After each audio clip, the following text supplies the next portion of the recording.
Café de la Bourse vous présente l'analyse de la compagnie aérienne numéro 2 en Europe en termes de chiffre d'affaires, Air France KLM. Découvrez l'histoire et le profil d'Air France KLM ainsi que les marques commerciales de la compagnie aérienne, puis les principales caractéristiques de sa flotte et l'actualité récente liée au Boeing 737 MAX 8. Ensuite, nous aborderons l'étude des rapports financiers d'Air France KLM, ses principaux ratios ainsi que le parcours boursier de la compagnie aérienne. En conclusion, nous nous demanderons s'il peut être judicieux ou non d'investir en bourse dans Air France KLM. Infographie, date et chiffres clés d'Air France KLM. N-2, deuxième compagnie aérienne européenne. 26,51 milliards d'euros, chiffre d'affaires 2018. 411 millions d'euros, bénéfice net 2018. 101,4 millions, nombre de passagers en 2018. 41 180, personnel Air France, 25 545 au sol, 12 033 navigants et 3 602 pilotes. 1933, année de création d'Air France. 1919, année de création de KLM. Date de fusion Air France KLM.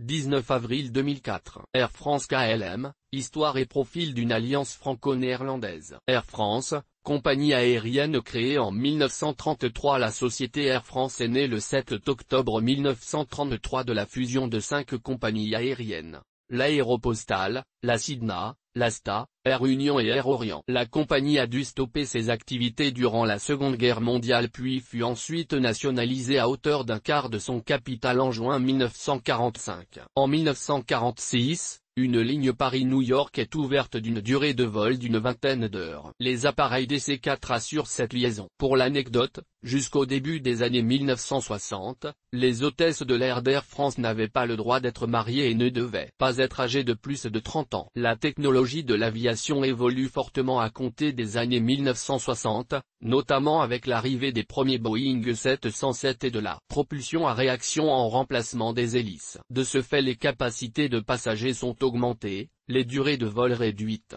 et de nouvelles destinations sont ouvertes telles que l'Afrique ou le Moyen-Orient. 30 ans plus tard, au début des années 1990, Air France connaît des difficultés financières majeures et frôle la faillite. La solution fut la privatisation d'une partie de son capital et son entrée en bourse en 1999. KLM, compagnie néerlandaise depuis 1919. L'histoire de KLM remonte à 1919. Le nom d'origine de la compagnie aérienne néerlandaise était Koninklijke Luchtvaartmaatschappij. Les premiers vols de KLM sont effectués en 1920 et desservent les grandes capitales européennes sur des appareils DH-16. Tout comme Air France, KLM propose des vols pour New York dès 1946. Puis, en novembre 1958, la compagnie ouvre une ligne Amsterdam-Tokyo assurée par des avions de type DC-7. À compter du début des années 1970, KLM acquiert des Boeing 747 pouvant accueillir jusqu'à 500 passagers. 20 ans plus tard, en 1991, la compagnie néerlandaise signe un accord avec la compagnie américaine Northwest Airlines. KLM crée cette même année sa filiale KLM Cityop et augmente sa participation dans Transavia à hauteur de 80%. Fusion de la compagnie aérienne Air France avec KLM suite à l'intensification de la concurrence internationale des offres de vols commerciaux. Le 30 septembre 2003, les deux compagnies Air France et KLM décident de fusionner. Début avril 2004, une offre publique d'échange est initiée sur les marchés boursiers, marquant la fin de la privatisation du groupe Air France KLM. Air France KLM, deuxième compagnie aérienne derrière Lufthansa au classement des plus grandes compagnies aériennes mondiales en termes de chiffre d'affaires 2018. 3 compagnies américaines sont en tête de liste: American Airlines Group, 44,54 milliards de dollars de CA 2018. Delta Airlines, 44,44 milliards de dollars de CA 2018. United Continental Holdings, 41,30 milliards de dollars de CA 2018. Arrive ensuite, la compagnie allemande Deutsche Lufthansa, 35,84 milliards d'euros de CA 2018, Puis Air France KLM, 26,51 milliards d'euros de CA 2018, qui occupe la 5e position mondiale. Au niveau européen, Air France KLM est donc la deuxième compagnie aérienne derrière Deutsche Lufthansa. Air France KLM a franchi le seuil des 100 millions de passagers transportés courant 2018, précisément 101,4 millions. Fin mars 2018, la compagnie Air France KLM propose 350 destinations mondiales et compte 25 545 salariés au sol, 12 033 personnels navigants et 3 602 pilotes. Ce sont plus de 2300 vols journaliers assurés par Air France KLM, principalement en partance des aéroports de Paris-Charles de Gaulle et d'Amsterdam Schiphol. Courant 2018, Air France KLM a réalisé 26,51 milliards de chiffre d'affaires répartis comme suit: Network, transport de passagers, 22,94 milliards d'euros, soit 86,54% du CA 2018. Maintenance, 1,92 milliards d'euros, soit 7,24% du CA 2018. Transavia, segment low cost, 1,61 milliard d'euros, soit 6,08% du CA 2018. Autres, 38 millions d'euros, soit 0,14% du CA 2018. Le principal poste de charge du groupe sont les dépenses en carburant, 4,96 milliards d'euros en 2018, soit 18,71% du CA. Les différentes filiales d'Air France KLM. Air France, principale compagnie aérienne française. Air France propose des prestations de vol de qualité selon 4 classes: économie, Premium Economy, Business et la première. HOP, vols régionaux. Air France HOP est la branche dédiée aux vols régionaux d'Air France. La compagnie propose 140 destinations françaises et européennes. KLM, compagnie aérienne aux Pays-Bas. KLM est la marque aérienne de référence aux Pays-Bas. La majeure partie du trafic aérien s'effectue au sein de l'aéroport Amsterdam Schiphol. Transavia et Joon, filiale Air France Low Cost. Transavia et Joon sont les branches low cost d'Air France KLM, offrant des voyages à petit prix qui desservent les principales capitales européennes ainsi que certains pays comme la Tunisie, le Maroc et l'Algérie. Air France Industrie KLM Engineering Imp.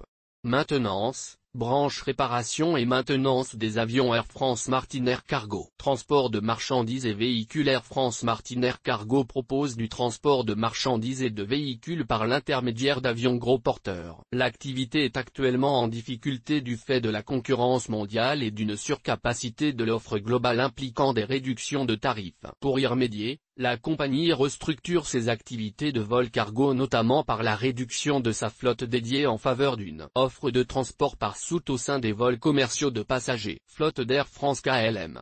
Fin 2018, Air France KLM dispose d'une flotte de 548 avions dont 38% est détenu en propre et le reste en location. Voici les principaux types d'appareils par catégorie. Long courrier. Air France KLM pour ses vols longue distance. Air France KLM opte principalement pour des appareils Airbus A330-200, 15 appareils. Des Airbus A380-800, 10 appareils. Des Boeing 787-9, 13 appareils, et des Boeing 777-300R, 14 appareils. Moyen courrier. Air France KLM pour ses vols moyenne distance. Air France KLM opte principalement pour des appareils Boeing 800, 67 appareils.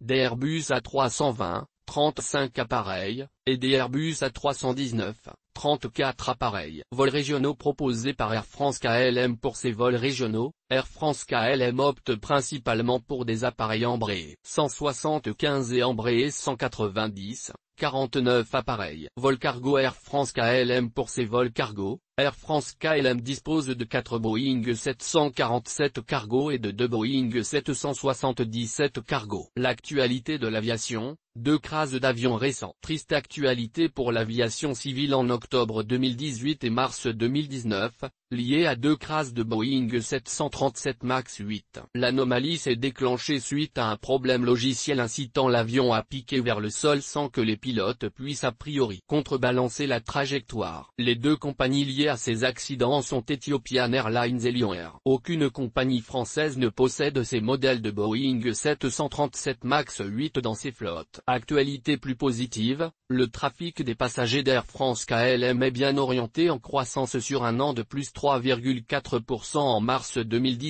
Analyse des rapports financiers et valorisation en bourse d'Air France KLM. Chiffre d'affaires et résultats d'Air France KLM. Chiffre d'affaires d'Air France KLM depuis 2009, en millions d'euros. Le chiffre d'affaires d'Air France KLM est stable sur le long terme, évoluant dans des seuils compris entre 24,84 et 26,52 milliards d'euros entre 2012 et 2018. Résultats d'Air France KLM depuis 2009, en millions d'euros. Air France KLM a connu des années difficiles en termes de résultats entre 2009 et 2014, sauf 2011 ayant généré un bénéfice de 612 millions d'euros. Ces lourdes pertes ont notamment été dues au coût de restructuration ainsi qu'au coût de la dette. Le groupe est cependant rentable depuis 2015 avec une belle année 2016, 792 millions d'euros de bénéfices nets. Air France KLM a généré un bénéfice net de 411 millions d'euros courant 2018. Valorisation du bilan d'Air France KLM au sein de son dernier bilan annuel clos le 31 décembre 2018,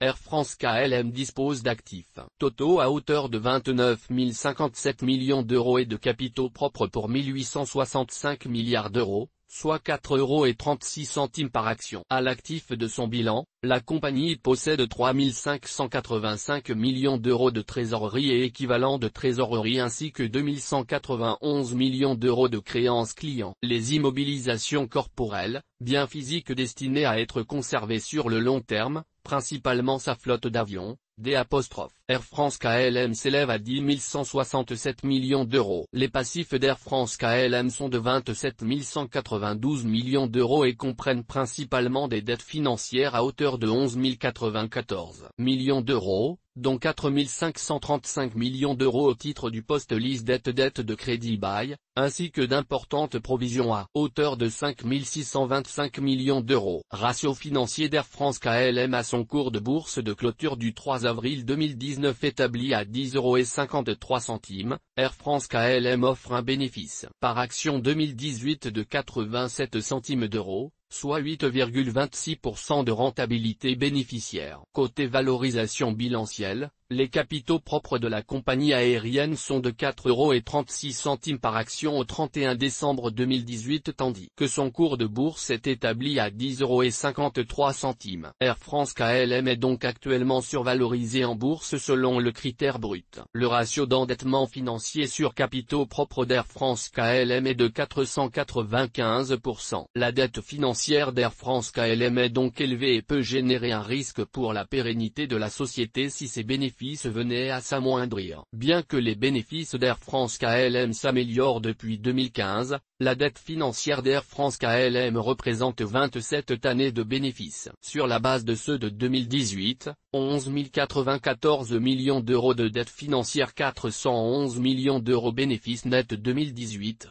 égale 26,99. Ces ratios sont strictement issus des rapports financiers d'Air France KLM. Ils indiquent une survalorisation du groupe en termes de capitalisation boursière comparée à la valeur de son actif net, capitaux propres, ou, en d'autres termes, ce que possède Air France KLM soustrait de ce qu'elle doit. Bourse, évolution du cours des actions Air France KLM et dividendes. Cours de bourse d'Air France KLM depuis 2000. Graphique du cours d'Air France KLM depuis 2000. Source, TradingView. Le cours de bourse était aux alentours de 21 € début 2000 et a évolué de manière volatile jusqu'en octobre 2005 où le cours l'action a fortement augmenté, jusqu'à plus de 37 € fin avril 2007. La crise financière de 2008 a fortement impacté le cours de bourse d'Air France KLM qui est passé de plus de 37 € fin avril 2007 à 7 € mi-mars 2009. Depuis mars 2009, le cours d'Air France KLM évolue dans des bornes situées entre 3 € et 15 € par action, avec des plus bas courants 2012 et 2016 et des plus hauts courants 2014 et 2017. Depuis juillet 2018,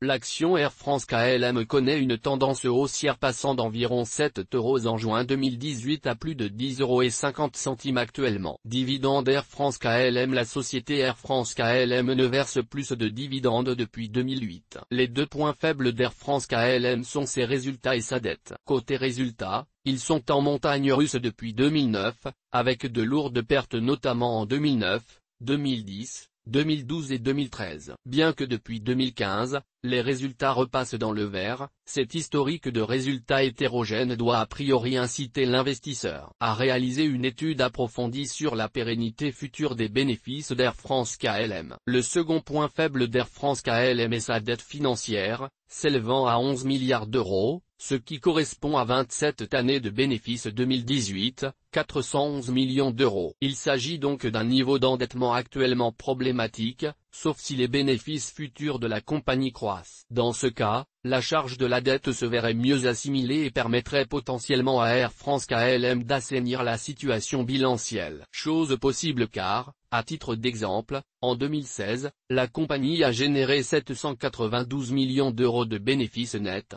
ce qui est un bon résultat. La valorisation d'actifs nets du groupe au 31 décembre 2018 à 4,36 € par action passe à 1,06 € en base d'actifs nets tangibles. Cette valeur est éloignée de son cours de bourse actuel supérieur à 10,50 €. Au regard de ces éléments, la valorisation actuelle d'Air France KLM sur des seuils établis à 10,50 € par action, est donc a priori un investissement à traiter avec prudence. En revanche, dans un scénario où Air France KLM parviendrait à générer des bénéfices futurs égaux ou supérieurs aux milliards d'euros, alors, dans ce cas, l'investissement en actions Air France KLM pourrait être intéressant. Le groupe trouverait une bonne capacité à se désendetter et parviendrait alors à rétablir son dividende ou générer une bonne croissance pour ses actionnaires. Toutes nos informations sont, par nature, génériques. Elles ne tiennent pas compte de votre situation personnelle et ne constituent en aucune façon des recommandations personnalisées en vue de la réalisation de transactions et ne peuvent être assimilées à une prestation de conseil en investissement financier, ni à une incitation quelconque à acheter ou vendre des instruments financiers. Le lecteur est seul responsable de l'utilisation de l'information fournie, sans qu'aucun recours contre la société éditrice de Café de la Bourse, comme ne soit possible. La responsabilité de la société éditrice de Café de la Bourse, comme ne pourra en aucun cas être engagée en cas d'erreur, d'omission ou d'investissement inopportun.